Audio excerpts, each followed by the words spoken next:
Hey, you guys, we're here with another episode of Chicago Blueprint. We have one of our own Chicago native, Mr. Michael Collins, bringing awareness to prostate cancer and just doing a lot of positive things in the community. I believe he wears a lot of hats. Mike, tell him a little bit about yourself, please. Yeah, definitely. Well, thanks again for the opportunity. I appreciate being here. Yes, sir. Black media is important, so everyone subscribe, like, whatever, have you get involved, make sure you do so. But my story is pretty interesting. Like, I think my background, like playing sports my whole life, basketball took me to college. I noticed I had different opportunities than my family members, and I Mm-hmm. always wanted to do something.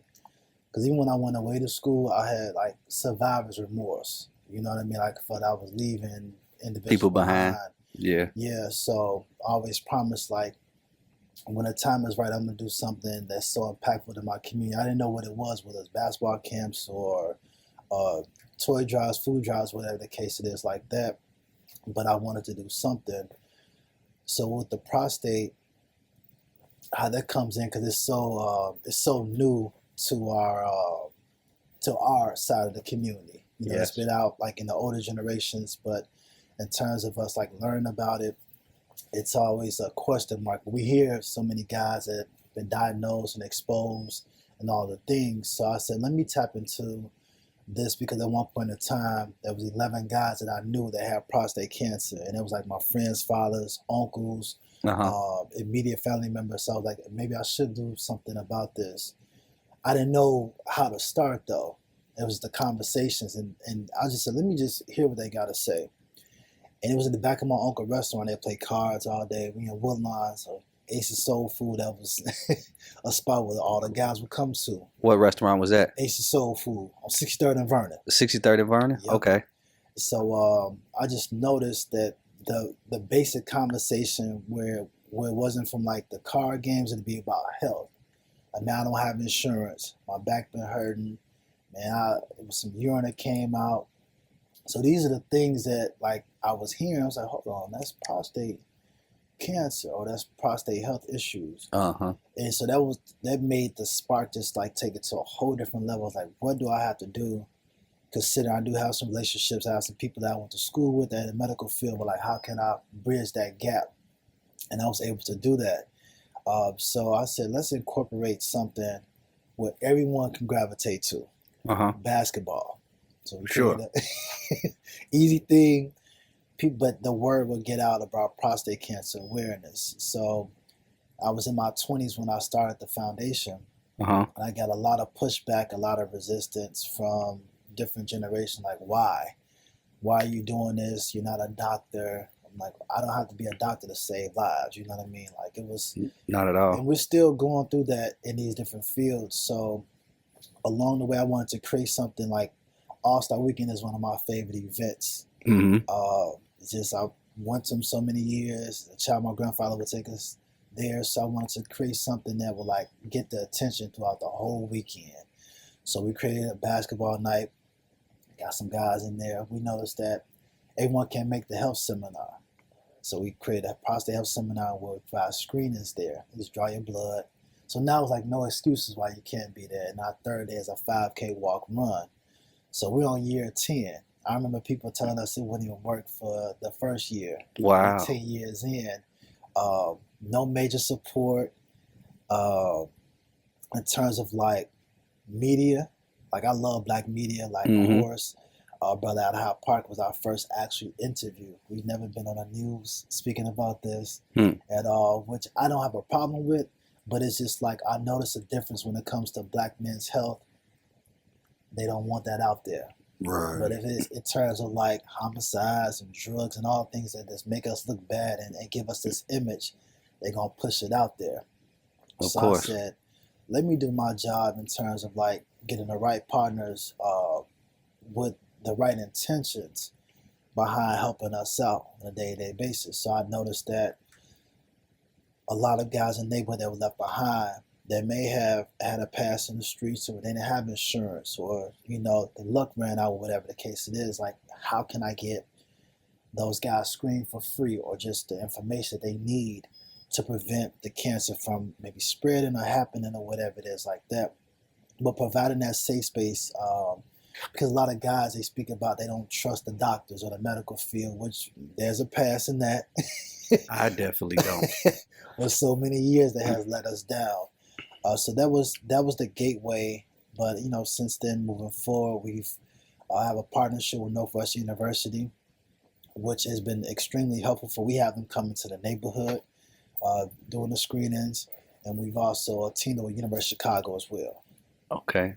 How did you develop these relationships with the NBA and the University of Chicago to, just open these doors? I was just knocking. That'd be a failure but a try, huh? Sending emails every day. It's just noticed like the networking of all the events that we will attend to. Like, okay, this person works in this department. Maybe that can open a door for a different tier. Uh-huh. And so it's like taking me back. A major hurdle was University of Chicago. They didn't want to help at first. Uh-huh. So they had a representative that worked with American Cancer Society and American Heart Association, and they had nothing on schedule for Black men's health at all. So my government name was Michael Collins. So I'm emailing, so they thinking I'm a white guy that's helping Black men out. Right. Mm-hmm. So I remember getting to the university. The room was beautiful. I can't even describe how it looked. They had it set up super nice, organized, detailed. Game plan was some of the best I've seen. And those faces in there were like, who is he? How did he get in? It was like I committed a crime, you know what I mean? Right. And within 3 minutes of that, just waiting, it was like, hey, the meeting is canceled. Something major came up. Really? For real? Yes. Mm-hmm. So this is 2017. So this is right before we're kicking off our annual event. I'm trying to get the university involved. Now, mind you, our events take place between Woodline and Hyde Park. Mm-hmm. So we keep it safe, you know what I mean, for individuals that may have fear, whatever the case it is. So seeing that, and then that was our screening was out the window. So I said, I'll continue to communicate. Zero Prostate Cancer, another humongous organization.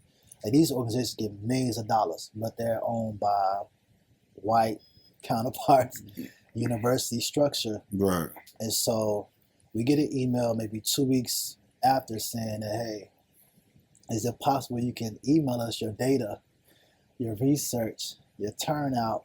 And I said, no, I refuse to do that. It didn't make sense for me. It didn't make sense for us. And then it's like I'd be letting our people down by saying, hey, let us send your data over to this institution that don't really care about us. Well, what do you think? Right. Like, why did they ask that question? What do you think? Why they want the analytics and all that stuff? I think it was, they know because they have for all the Black men that have insurance, the numbers is still high. Right. So can we only imagine what's on the ground level where he is with his people from the blocks in the neighborhood? Exactly. So it was like, let's see how we can activate that. So with that email, I didn't respond, but I noticed within our second year, it was tons of emails going out saying, hey, you can't help these run for prostate cancer guys. Because we were actually like on the ground. We have this turnout from the walk and the run, people just walking, running, getting active that may have not seen us before. Mm-hmm. So that resurgence of like the health and wellness that we didn't see growing up. We see some runners in the neighborhood like, okay, why are they running? We thought it was like punishment. Right. So now we're turning the page where American Cancer Society is now saying, hey, I think there's something there with this group. We have to figure it out. So in the midst of that, those emails go out. Same way we communicate with each other. We say it's a tournament over here. In 10 minutes, we all know what a tournament is. So thinking about on the other side of it, hey, we should work with these guys. These guys are Black. It's Black owned. They aren't budging, and they're really proactive. And so we noticed that the Prostate Cancer Foundation, this is the biggest institution in the world. They're based out of California. And they came out to our second annual event. I'm like, we're small. we may have 300 people at our events. Like, why they're coming to visit us? They have Robert F. Smith was one of the richest guys in the country, in the world actually. Cedric Entertainer, Steve Harvey, Common. Now Charlemagne and got a few others. They're on that payroll. So like, why they're paying attention to what we're doing? Right. And me, when you're working, you in the know, you just doing it. I didn't realize that we were gathering a community of people on an everyday basis. You know what I mean? Like, okay, here's basketball. We're gonna introduce it to the kids so they know what prostate. They know about breast cancer. You tell the boys, they raise your hand. You've seen some breast before. They all their hands going up. Right. You ask about prostate, they like, man, I don't even know what that is. What it is. Right. And so now we're teaching the boys about like the prostate diet and things like that. So that affects them in the grand scheme of things, because I said, let me pay them a visit. I went to attend one of the events in LA. It's right near the airport. So I just got off the plane, went to the conference. I'm like, there's all white men in here. It's like 98% white men there. And they're all like 60 and above. I'm like, this is why they're coming to see what we have going on, because I don't want any guys at that stage of cancer and that's 67. We should be like grandfathers taking our kids to school, family reunions, things like we should be here. So I noticed that gap. Okay. What are some precautions or that you take to avoid prostate cancer now that you have so much knowledge of it? As far as maybe diet or exercise and all that, right? It all plays. So the first thing, and we live in Chicago environment, so we know the difference between downtown and the south side. Yeah. Factories, the whole thing. Food, plumbing, food. We get fruit last. Yeah. Like, these are all facts. And so my approach may be different from someone else's. We could just kind of guide you into it. Like, growing up, I really didn't eat meat like that. We have vegans and vegetarians in my family, and I didn't like the texture, but that's me. I might be different from someone else. And what we noticed is when I was traveling to New York and Philadelphia and LA, the different diets around. In Chicago, we are a hub of fast food. Soul food. Everywhere. Soul food. Everything is so heavy. Chicken everywhere. You can find chicken every corner. Especially like you say, the fast food, because it don't come with nothing but fries. It's no veggies, no greens, no nothing. And so you notice that our Caribbean brothers and sisters, like in some of the East Coast states, even West Coast, are more healthier. I just noticed that, like, along the way, like growing into this, I'm like, well, how do we engage that with my people? Because it's going to take some time, honestly. You know what I mean? If I got it ain't a sprint, it's a marathon. Yeah. It's going to take time. So you might go to Soul Vegetarian on 75th, but you got Lamb's Barbecue right there. Lamb's right down the street. Yeah. Down the street. And so we pass down these bad habits generation after generation after generation. So I was like, well, in our events, let's do everything from a vegan standpoint. Okay. We got the juices in there, so less sugar, all the things. And we trick the kids too, like, eat this pasta. You know what I mean? Because they got the carbs you need for athletics anyway. Exactly. This is good. Ain't no meat. Ain't no dairy meat in there. So it changed the mindset. Well, at least give yourself a chance to try it out. But we do notice that, like, the mucus is so deadly to cancer. It's insane, right? And so we talk about, like, how do we flush out the mucus? Like you talked about exercise, walking for 30 minutes, hitting the treadmill. We in Chicago in the wintertime, so 3-4 months out the year, you might have to go to the gym. But be intentional in what you're doing. Try not to eat late, between like 7 to midnight. Again, our culture here is go out. Like you drink said, and get something to eat. Fries and wings. Your body takes so long to digest that, right? So we think about that, like, damn, okay, that's another barrier right there. So how to navigate through this structure is, like, you can't give it all at one time. You gotta, like, okay, step by step, let's work at it. We had a few of the guys that we just sent out the diet information. One lost 65 pounds. Like, he became extremely strict. Like, he doesn't eat between like 7 a.m. So yeah, 7 a.m. to 7 p.m. That's Mhm. his schedule, right? Like intermittent fasting. Uh-huh. But we noticed that the way he was losing, he was like he didn't even want to go back to like meat or dairy. He was like he didn't even have a desire to because Right. he saw the transition. So arteries are clear. Because another thing too, diabetes and colon cancer is a humongous thing in our communities. Mhm. So remember Bon Sante and Hot Park? We would recommend guys to go and get their prostate supplements from there, and it's like high in zinc levels. The raw juices that they provide, they close now, but Sankofa is taking over. They're on 45th in Indiana, Okay. and the owner there, she's a herbalist and a nutritionist. That she studied both sides, so she's like, this is what men are going through from ages 20 to 30. So it's a real breakdown. So like if we're showing like real results and proof, now they have a better understanding opposed to just giving them some information. They're like, man, I don't understand what that means. Right. Like in 5 years, you can be exposed to this cancer or this heart disease. Now it's like, all right, let me slow down. You know Let what me I see mean? what's going on. Yeah. Mhm. People got to become more in tune with their bodies. I noticed that even with dairy, like now, every time I have some dairy now, I get mucusy or clogged up. So now it's making me see like, oh, I got to cut back on this out of my Mhm. diet. You know what I'm saying? But even Dr. Sebi made us become aware of it, that mucus is the number one Yeah. root to diseases. Mhm. And we're in the Midwest, so it's vitamin D deficient. Yep. We don't get enough sun. No, so not enough sun. you gotta get that vitamin D in your system.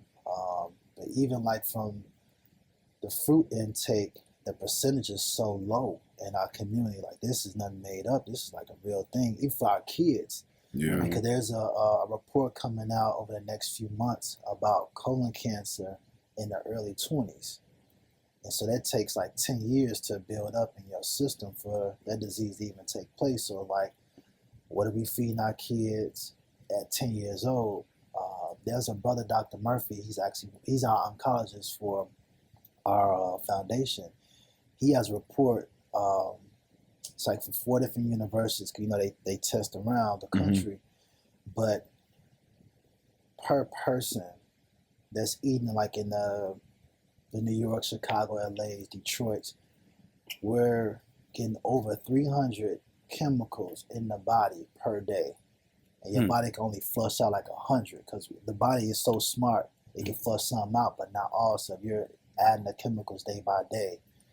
And it's something like when we had a seminar, I want you all to come out so you can like hear these Oh, we results. definitely going to be there. It's a real thing. So Yeah. like chips, pop, all that stuff. So All of this stuff got chemicals in it. The chemicals. seasoning that's on the Because food. it got preservatives in it and Yeah. stuff. Yeah.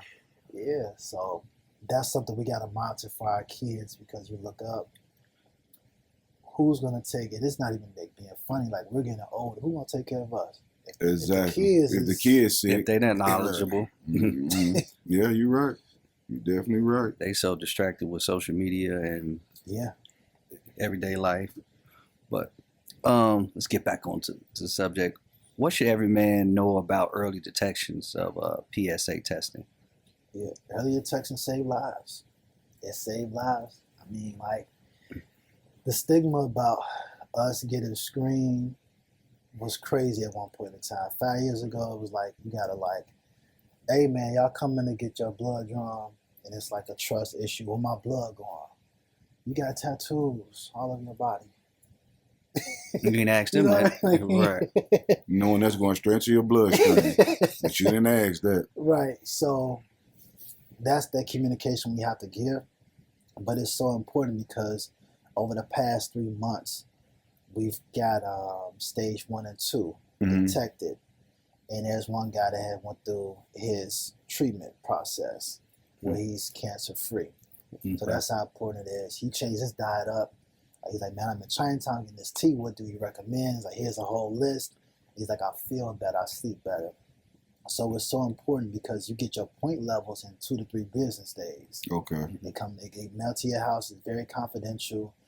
There are HIPAA guidelines. So what we've brought into the fold is support group in terms of like what it looks like if you are diagnosed. How can your family support you in terms of that? But understanding your point level, understanding what it takes to flush the system out on a consistent basis, Mm-hmm. that's what the doctor's going to communicate with you. And then if you are, stage 1, stage 2, there's different treatment options opposed to stage 3 and 4. Of course, it's going to be more intense. Exactly. But we get these guys in, they get screened for the first time. They're like, man, it's my first time ever being screened. Now they telling their brothers and cousins, like, man, I Word of got mouth. screened. Yeah, like, Mhm. hey, I got my results. I'm good. So it Right. makes them feel better. We've even brought like HIV testing to the fold too and say, hey, know your status on this side as well. This is Exactly. about being proactive. Yeah, most definitely. So do you guys have a facility? How do they get in contact with your organization to get started or get going? Yeah, so we send out information every month. We don't have a facility yet. We're working on that. Within the next year and a half, we should have a space where it'd be more like a compound space, Mhm. comfort, safe space. So how we work is we put some stuff on social media because that's the awareness, and we send emails out because everyone is on social media.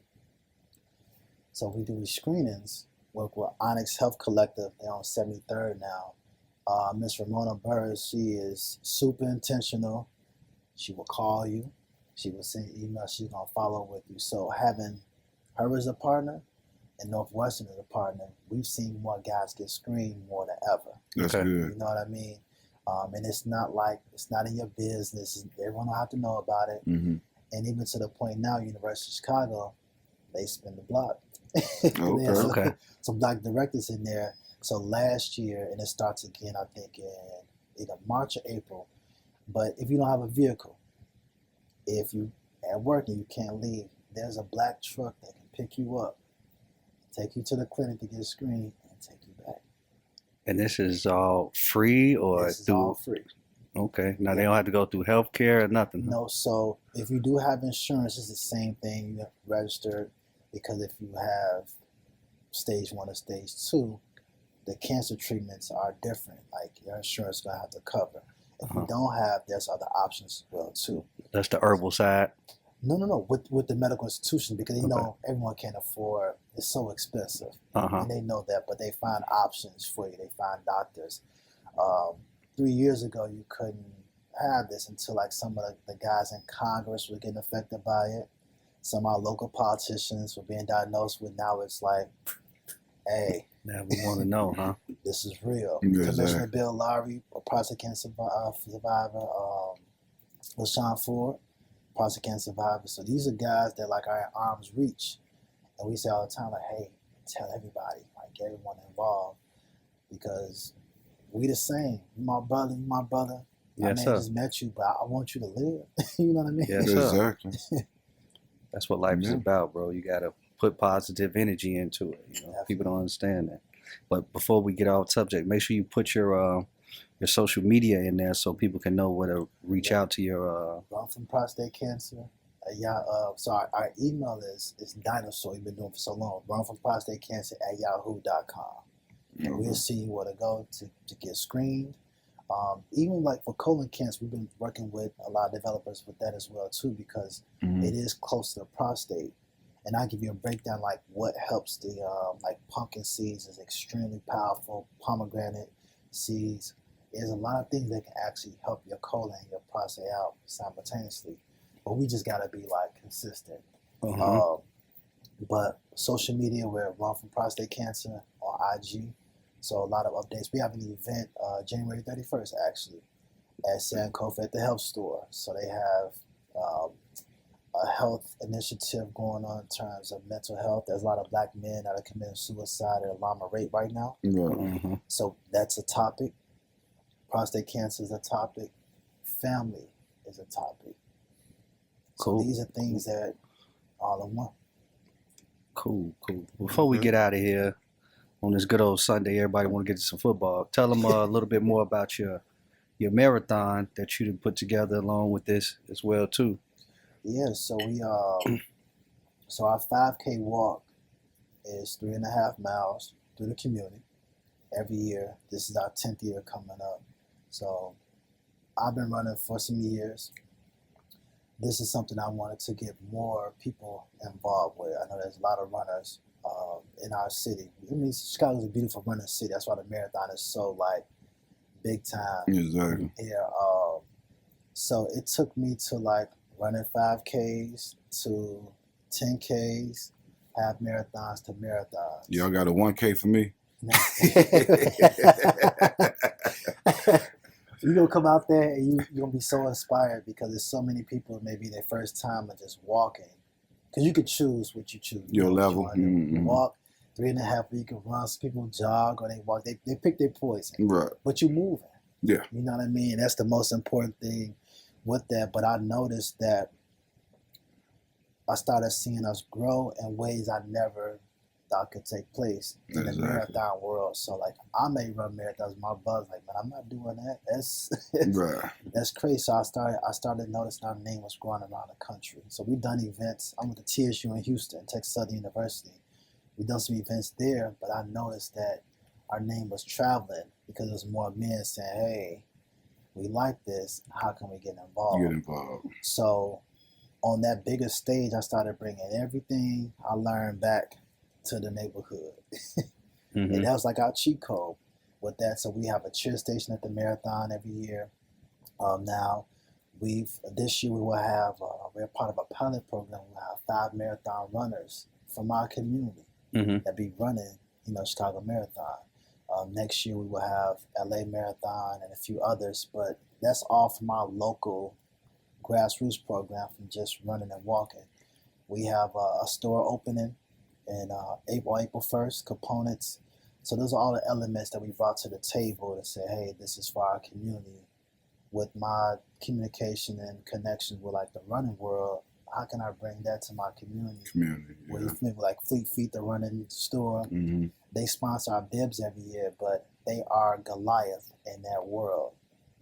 How can we bring that? So why do my people have to travel to Roosevelt South Loop to make purchases, and they can stay in the community to buy these items, right? So that's what, in terms of like, everything is a cause and effect. I can't run, I don't have any shoes. So we done programs where we got people running shoes. So now your excuse is what now? Right. Right. Okay, making it convenient. Is there a separate social media or email that they need to address if they want to get involved? And that's the same. Everything's the same. We have the link drops on our on Instagram next week for the registration. So the 10th annual walk run will be August 29th. So that is free. You can donate. And that's the other thing too. We made our events affordable for everybody because we know our people. I can't afford it. So I don't want to leave someone out that can't afford $10 or whatever the case is. So it is an option to donate $10 for the 10th annual. But the intention and what we put into our people is so pure. It's like it's let me call my friend, let me get my family involved. Kids. So you can't say that I'm a babysitter. You bring your kids there as well. Cool, man. Cool. Well, man, I love what you're doing. Definitely want to get involved. Look forward to us linking together and pushing forward and have you back for a part 2, man. Definitely. I'm down. I want you all to come out and do some interviews. We there. Definitely gonna come. Just set the date and time. I think like 800 people this year. Oh yeah. Definitely come out, set up. Okay. Everything happens for a reason. We locked in now, man. So let's do it. Yes. Anything else you want to say in closing? Again, thank you. We appreciate you. All opportunities are major, in my opinion. Yes, sir. You never know who needed to hear this information. Oh yeah. But definitely next week on the 31st, we have 4509 South Indiana. That's from 11 to 2. So it'll be free screenings there. Take place. It take like 25 seconds, so it don't even take that long. Okay. Well, they just prick your finger? Draw your blood. So Okay. Stay hydrated. Green tea, watermelon juice. Those are some of the basics. I love it. That's what I drink. Simple, right? Simple, right? Yeah. We're going to try to get this episode out there to the public quickly so we can get some people out. Yep. Well, all right, y'all. That's another. My fault. I cut you off. Get up. Nah, we good. We good? Yeah, we good to go, man. They got a lot of information that they can tune in for and hit them links and follow his social media and follow the drops that he gonna have. They got free programs. They got people donating $10, so you don't have no excuse. He doing a lot. Man.